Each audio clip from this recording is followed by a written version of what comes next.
to see that, not see the facts. And today I also read the news, a piece of news in Newsday, to say that Zimbabwe doesn't benefit from the ties with China. So this is also a kind of fact that shows that some people select not to see that. Newsday is here, Jesus. Okay, I just want to point out that. So I think that I don't want to list all those facts. Just another one, that is tobacco industry, that every year we import $500 million worth of tobacco from Zimbabwe.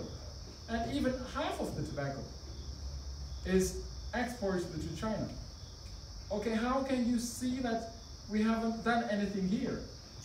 So I think that we should just wipe and clear the eyes and try to see who is supporting Zimbabwe, who is putting sanctions against Zimbabwe. Okay, we have been doing everything here. We try our best, but we still face some criticism. And some people, I can see that those countries put sanctions against Zimbabwe, but I seldom see, or I never see, those smart people, intellectuals, to criticize those people that put sanctions against Zimbabwe. Why? It's a little bit strange, right? Thank you, Joe. Anyway, these are my comments. Thank you. And so just to share my views with you. No, I think you have answered very well. Thank you. Okay, thank you. Daniel, quickly, and then Shingi last. Thank you for your wonderful responses.